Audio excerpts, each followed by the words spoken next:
like when we get a cast together, I feel like everyone becomes a family and they're there for each other. And there's not that, what some people can, Hollywood type stuff. Oh, he thinks, no, it's not like that. Yeah. It's very genuine. It's very heartfelt. And those that are more experienced, they will hold the hands of those others and help them get to that point where they are. You know what I mean? So it's just all teamwork.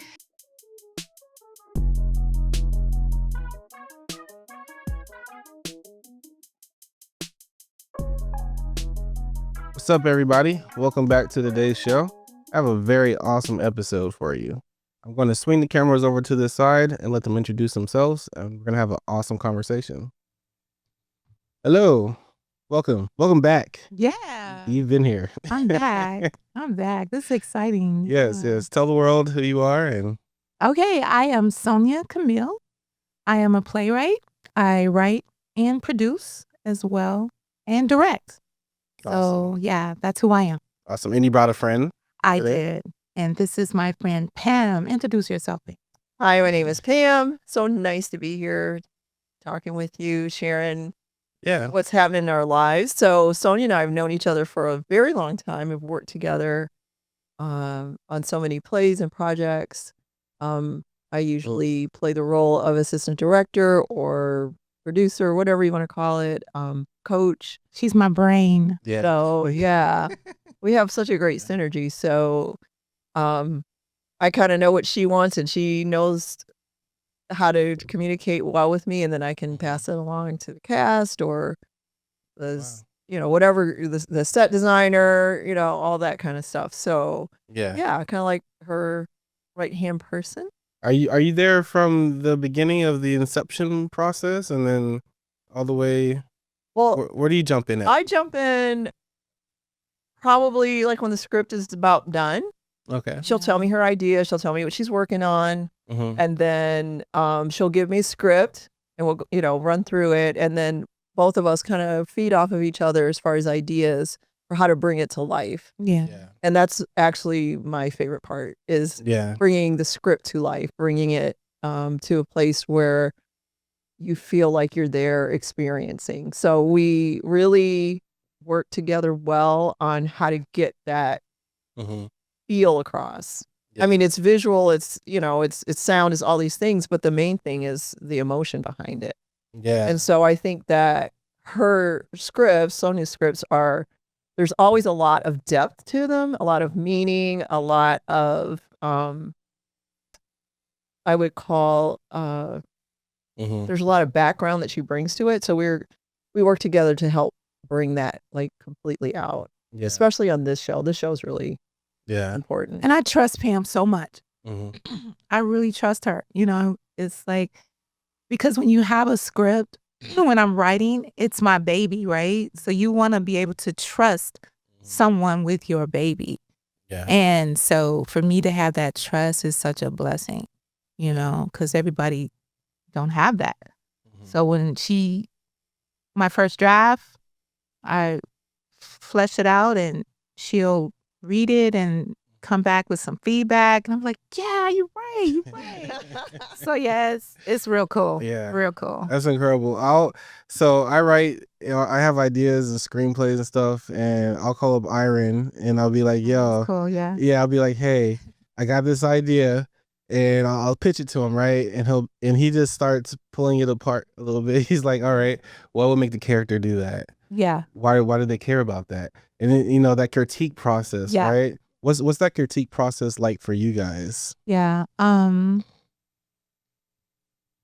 It's almost as if, because that first draft, I'm just trying to get it out. Mm-hmm. But then once she takes it, looks at it, she'll have questions for me. Yeah. And that's not really in the script, So I'm like, yeah. And then because she has those questions, it forces me to get into it again and be able to answer these questions that she has in the script.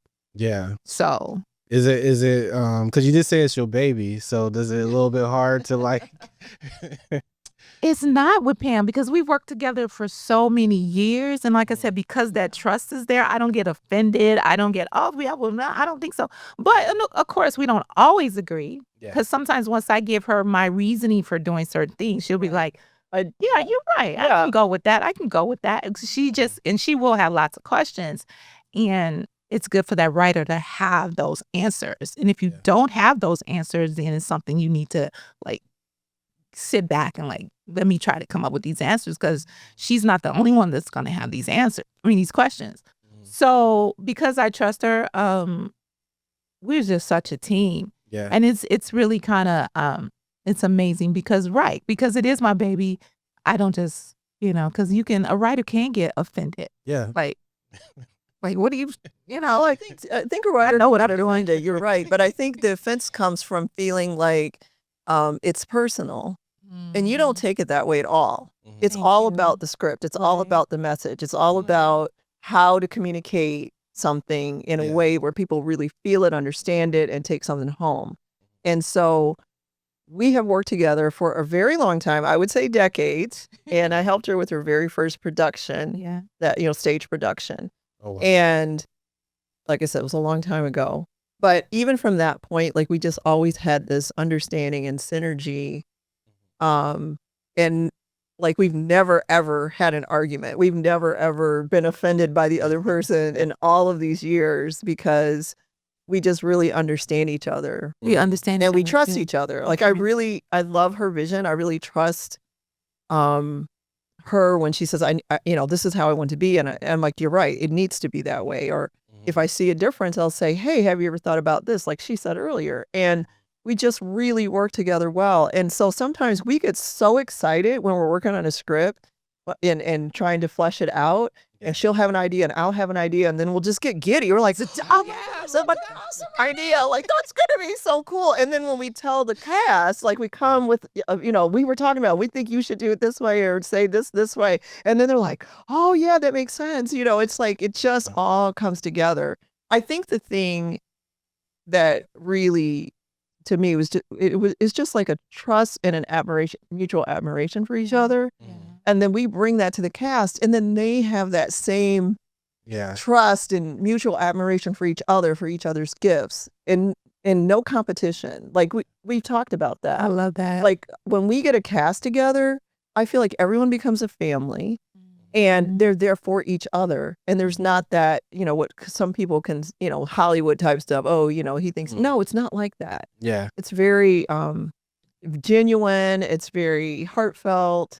And those that are more experienced, they will hold the hands of those others and help them get to that point where they are. You know what I mean? So it's just all teamwork. And even when each time we pull a cast in, they really admire our teamwork. Yeah, they always say it. It's like, you guys work great together. It's so cool. So it just brings this whole teamwork vibe to everybody else when they see how well we work together and they love it. So yeah. What are so kind of to preface this, I watched an interview with Anthony Mackie and he had a conversation with Denzel Washington about like being prepared. And one of the things he brought up was like when you go into a role, like I think it's like know your lines, but then also have ideas, bring ideas to it. Like what are your expectations when working with actors and also managing ego and things like that? Like what's that like? Wow. To start off, it is getting to know that person as a person. And I mean, I have not always had a perfect cast. And then sometimes, we do have to part ways because it's not working. You know what I mean? So, and that's a lot of times that comes from that ego that you talked about. And it's just, and commitment is so important. So if they don't have that commitment, then it's not working. But, so I heard someone say too, and I really feel like this is so important. Like when you have actors come in after the audition, it's their work. It's not the director's work at that point. It's because the director really wants to, at this point, direct the script pretty much, and I do see that. I'll write a script, but then once it starts to become this living thing, I would have to get in there and work on some scenes to really get it to what I need it to be. But at the same time, I need those actors to do the work. Yeah. To do the work outside of rehearsal. So and fortunately, I do have a lot of actors that I worked at that are like that. They'll come to rehearsals with that. So that's a director's dream. So we're pretty much working on the blocking, and then looking at this script on how we can make this happen and what I can add to it, what I can take out. But at the same time, so yeah, that's a good point. Like, come with ideas. And one of the things I do as a director too, I want to see what the actors have first. Let me see what you have. And a lot of times I'm like, yes, that's amazing. You know, what they bring me. But then also too, if it's not quite there, we'll coach them. Like, you know, that's good, but do it this way. But a lot of times they come with it, which is very fortunate. Yeah, that is fortunate. And I would say too, on just kind of piggybacking from that, I love to coach actors. That's like one of my favorite things to do. And I love that in her. And one of the things that I always do when I coach them is I said, tell me about your character. Tell me, say your character's Jane. Tell me about Jane. Where did she grow up? Where did, what happened? That backstory. What happened in life? The backstory thing. Yeah. And what always happens, I'd say always happens, is that the next time they run those lines or the next time they do that scene, you see this depth of character that wasn't there before. Because before maybe they were just reading the lines and almost like pretending to be the person. That doesn't really work. You have to be the person. You can't pretend to be, you have to be. And so when you give that character that depth and you pull from your own experience, I mean, obviously the person themselves is mixed in there. Yeah. But you can always pull from different parts of your life or even parts of lives of others that you know. And you can bring that to life. And it's transformative for them, but it also, because they're like, wow, I didn't know I had that in me. Or, you see the other actors reacting to them and they're bringing it out too, because it's like that energy is there, that authenticity is there. Like I am this person in this moment. And when you see that transformation, it's so amazing. Beautiful. It's amazing. Yeah. It is so beautiful. Yeah. It's an amazing thing to see because like, some actors, I feel like it appears they're the same. They deliver their lines and you can pretty much move them from movie to movie or from play to play. It feels like they're the same person, but they're not because the emotion is different. So an example to me would be like Samuel Jackson. You can be like, well, he seems like the same here. He's like MF there. MF over here, but he's so connected to the emotion of the character that I actually believe he's that guy. Yeah, and then I believe he's that guy. Yeah, they both cuss, but those are two different people. That's right.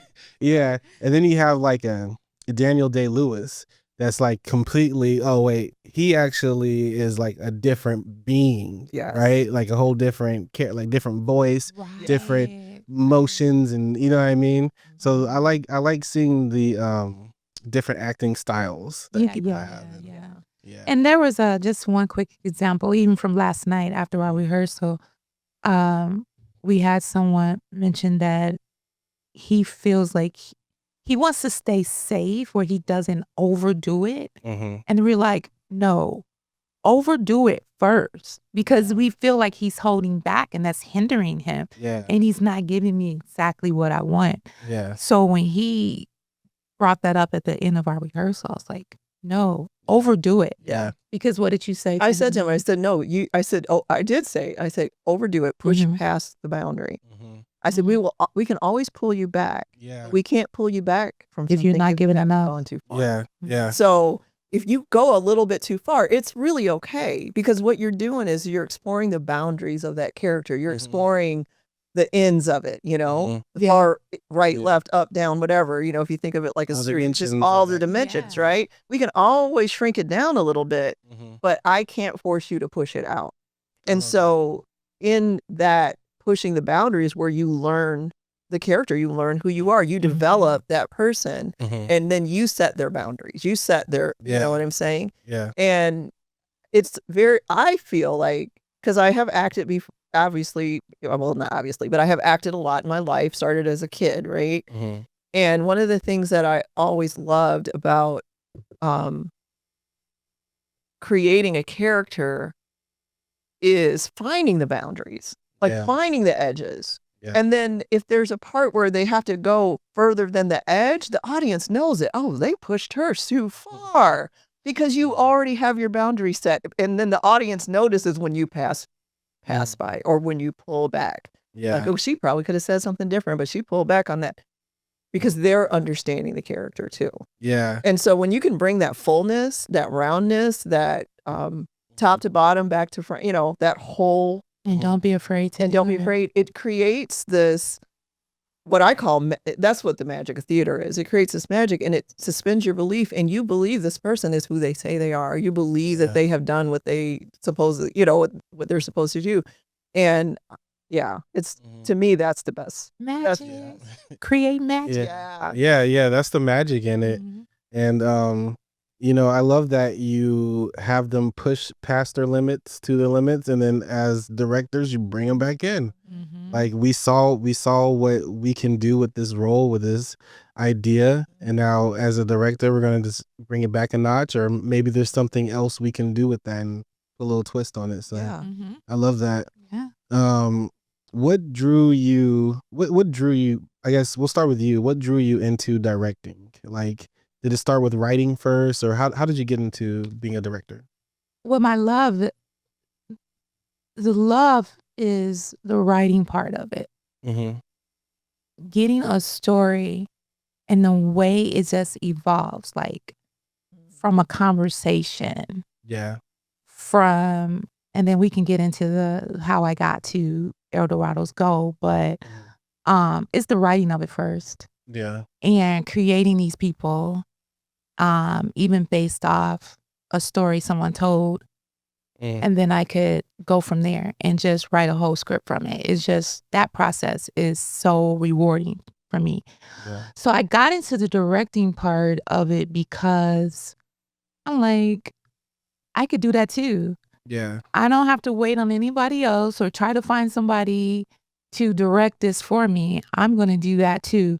So it comes from, and it's been some years, you know, we started in Chicago, Pam and I, and she followed me to Arizona.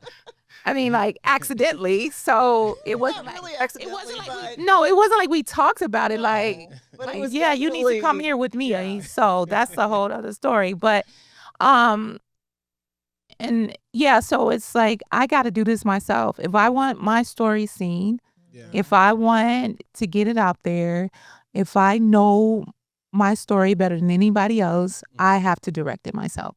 So that's how that happened. Do you feel more completeness in executing the directing part of it too? Because I'm sure when you're writing it, you might have an idea of the aesthetics and stuff. But then when you get into the directing part, you can implement, you know what I mean, those things. So yeah, because I always find something when I'm directing, like, wait a minute, you know, let's do this, let's do that, as I'm actually seeing it.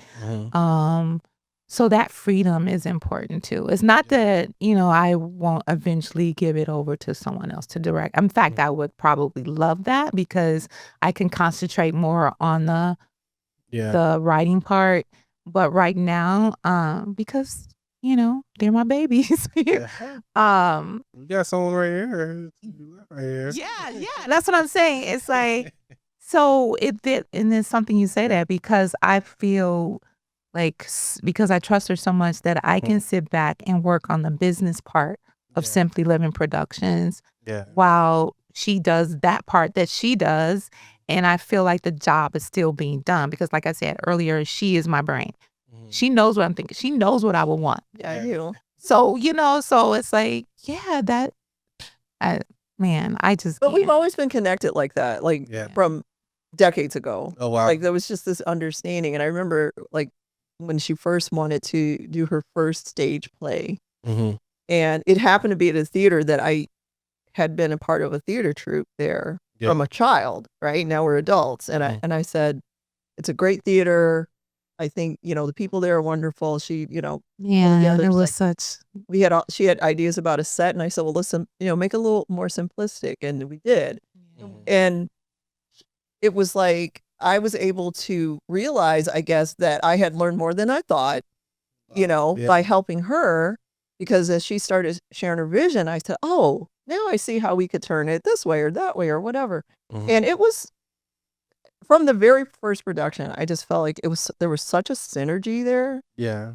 And it was so good. The show And the was people so good. came. And the people came and sold out. Yeah, it was wonderful. It's like a wonderful experience. And then from that point on, not every single show, because life has its twists and turns, but for so many shows, I've been able to assist in that way. Yeah. Right. Yeah. So it was like when I had to do things on my own, it was the grace of God. But then, of course, I still miss Pam.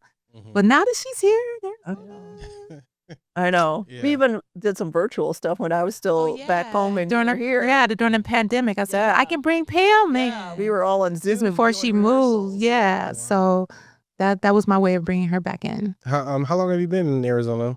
I've been here for 3 years. Okay, fairly new. But coming out here for 20 plus years. So I have friends out here. Okay. And visit a lot. And I always loved it. And I always said I wanted to live here. Yeah. And then my oldest daughter went to ASU because she loved it out here.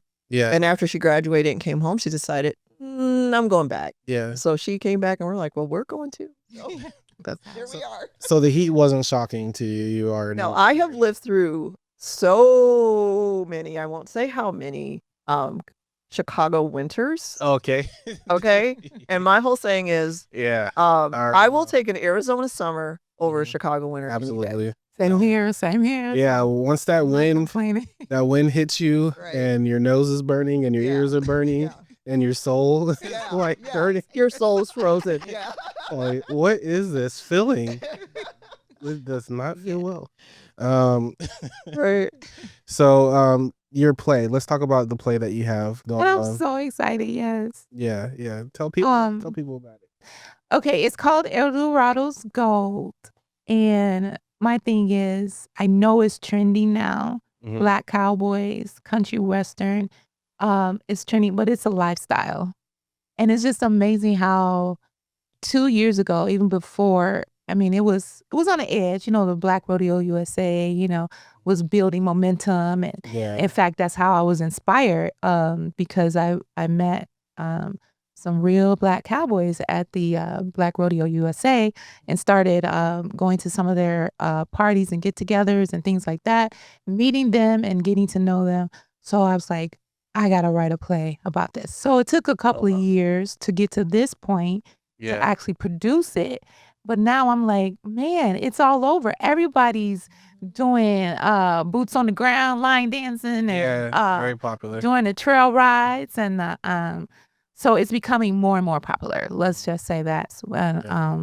So El Dorado's Gold is being produced at the right time. I feel the right time. So what I did, I started Shahid Muhammad, one of the Flying Crows.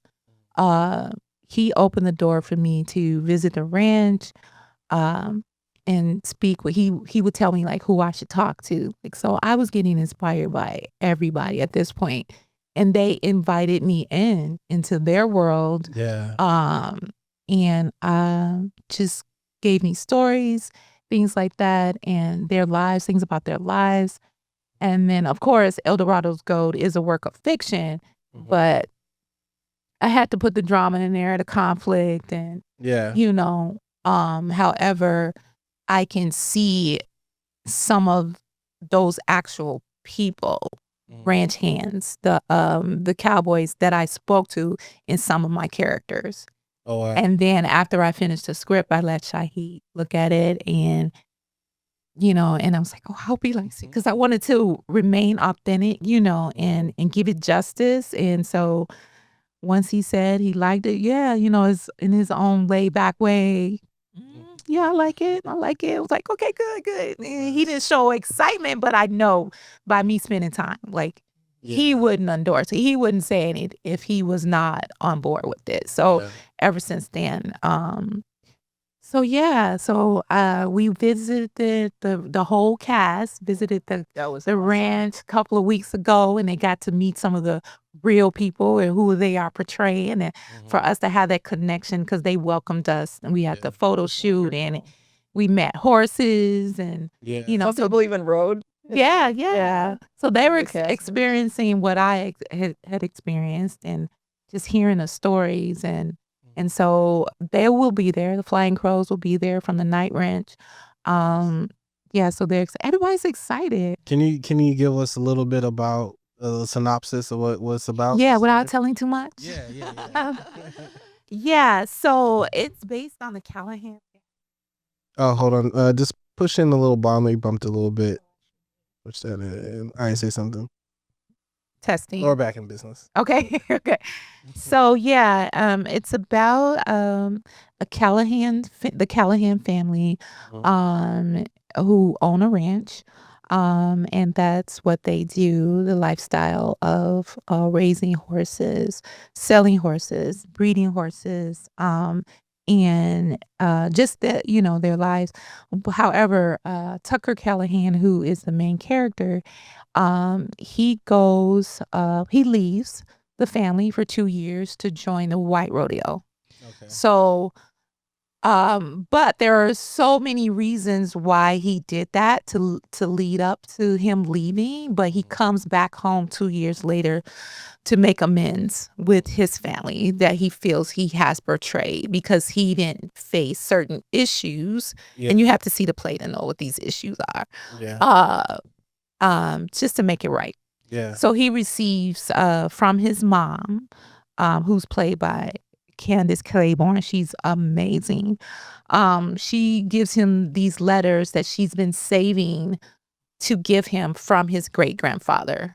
So upon reading these letters, things change for him. It's a life-changing experience. Oh, wow. Okay. That's awesome.